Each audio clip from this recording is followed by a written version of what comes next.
1943. George Marshall had spent years preparing one American general for a command that history would never get to test.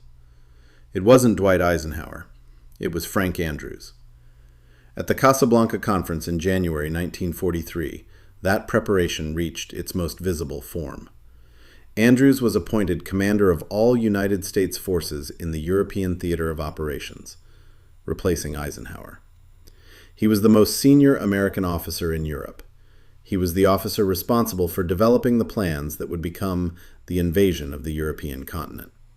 4 months later, on May 3, 1943, a B-24 bomber crashed into the side of a mountain in Iceland. Andrews was killed. Everything that documented what Marshall had intended for him, the private conversations, the plans, the written record of what was being prepared, burned with him on that mountainside. Only 2 statements survived. George Marshall, late in his life, said Andrews was the only general he had a chance to groom for a possible Supreme Allied command later in the war. The only general. General Hap Arnold wrote in his memoirs that Andrews would have been given the command of the Allied invasion of Europe, the command that went to Eisenhower. 2 assessments. 2 of the most senior officers of the war. The papers burned. The assessments survived. This is the story of what the archive would have told us, and why we will never fully know. Marshall had hundreds of generals. He groomed only one. To understand why Andrews was that one, we need to understand what Andrews had done, not his full biography, but the specific things that made Marshall call him a great captain. In the late 1930s, Army brass decided the B-17 Flying Fortress was too expensive and too ambitious. Andrews championed it anyway. He put his career on the line for a weapon the institution had decided it didn't need. He was right. An officer who identifies what the institution needs before the institution is willing to admit it, and presses for it at personal, professional risk, is exactly the kind of officer Marshall valued. Not the officer who executes, the officer who sees. Andrews was the first head of a centralized American Air Force, the first airman to serve on the Army's general staff. From 1939 to 1940, he presided over America's mobilization for a war the country wasn't yet willing to enter. During the war itself, before arriving in Europe, he commanded the Caribbean Defense Command. He commanded U.S. forces in the Middle East. By the spring of 1943, he had accumulated more joint and unified command time than almost any other American general, with the possible exception of MacArthur. Marshall promoted dozens of officers. He groomed only one for Supreme Allied Command. The word he used was groomed, not considered, not evaluated. Groomed. A systematic preparation for a specific role. Andrews's career, viewed in sequence, looks like exactly that. January 1943. The Casablanca Conference. Among the decisions, American command in Europe. Eisenhower was reassigned to lead Allied forces in North Africa, Sicily, and Italy. Andrews replaced him in London. The significance of the January 1943 appointment is specific. The commander of the European theater in early 1943 was the officer actively developing the plans for the cross-channel invasion. He was building the institutional relationships with British officers that the Supreme Commander would need. He was meeting the political leaders who would need to trust whoever commanded the invasion. He was in position to move naturally into the Supreme Command when the decision was made. Andrews was in that role. He had Marshall's full confidence. He was working with the British. He had the advantage of incumbency. Marshall had evaluated every significant American general. He had placed only one of them in the position most likely to evolve into the Supreme Command. That one was Frank Andrews. Hot Stuff. The B-24D Liberator, named Hot Stuff, was the first heavy bomber in the 8th Air Force to complete 25 missions in Europe, reaching that milestone 3.5 months before the famous Memphis Belle. By May 1943, Hot Stuff had completed 31 missions. It was being sent home to the United States to help sell war bonds. Andrews chose to fly home on it. He knew the pilot, Captain Robert Shine Shannon. He was going to Washington. Why was he going to Washington? Friends and family believed, after the war, that the trip was the first leg of a journey that would end with Andrews being named to command the Allied invasion. The HistoryNet article, "The Man Who Would Be Ike," assessed this theory carefully. Its conclusion? All available evidence suggests otherwise. Andrews died at approximately the same time Allied leaders realized the invasion could not be mounted until 1944.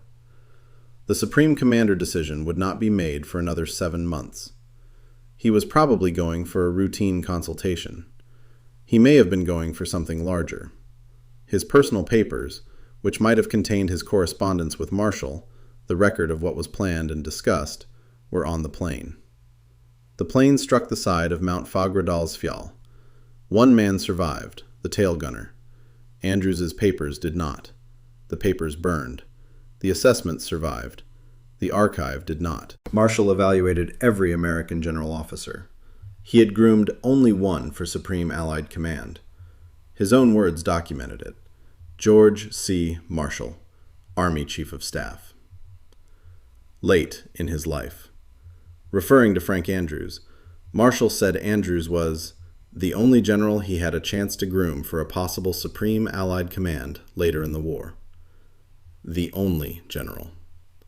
Consider what that means. By 1943, Marshall had assessed every significant American general officer. He had selected Eisenhower over 31 more senior officers. He had elevated Bradley, Collins, Ridgway, Bedell Smith. He had built the Allied command structure. He had looked at all of them. And he said Andrews was the only one he had been systematically preparing for the role. Not that Andrews was the best, not that Andrews was certain, that Andrews was the only one Marshall had been grooming. The grooming had been happening. The plane went down before the role was assigned. General Henry Hap Arnold, commander of the Army Air Forces.